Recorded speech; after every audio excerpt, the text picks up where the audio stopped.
জমৰ বন্তি আমি কেনেকৈ জ্বলাম? প্ৰথমে আমি এটা মাটিৰ চাকি লৈছোঁ, চাৰিমুখী চাকি নহ'লেও আপোনালোকে ইয়াত দুডাল শলিতা জোকচিন নিচিনাকৈ দি এইদৰে চাৰিটা মূৰ উলিয়াই তাক চাৰিমুখী বন্তি কৰি ল'ব পাৰে। তাৰপাছত আমাক 7বিধ শস্য ল'ম। প্ৰথমে আমি ল'লোঁ মগু দাইল, বুট দাইল, মচুৰ দাইল, কেইটামান ধান, কেইটামান চাউল, কেইটামান কলা তিল, সৰিয়হ, এটা কৰি আৰু এটকীয়া কইন।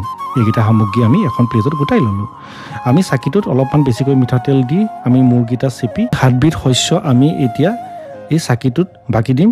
চাকিটোত বাকি দিয়াৰ পাছত আমি এই কৰিটো আৰু এটকীয়া কইনটো এই চাকিটোত বাকি দিম। বন্তি গছৰ শলিতাৰ 4টা মূৰত অগ্নি প্ৰজ্বলন কৰিম, তেতিয়াই বন্তি গছি এগছি চাৰিমুখী বন্তিলৈ ৰূপান্তৰ হ'ব। এতিয়া আমাৰ জমৰ বন্তি জ্বলি প্ৰস্তুত হ'ল। এই গছ বন্তি আমি প্ৰত্যেকেই জ্বলাব লগা আছে নৰক চতুৰ্দশী দিনা ৰাতি, অৰ্থাৎ 2025 বৰ্ষৰ 19 অক্টোবৰ দেওবাৰ দিনা ৰাতি ঠিক হোৱাৰ আগে ঘৰৰ দক্ষিণ দিশত অকাল মৃত্যুক জয় কৰিবলৈ এই গছ জমৰ বন্তি প্ৰত্যেকেই নিজ নিজ ঘৰত জ্বলাবলৈ নিশ্চয় নাপাহৰিব।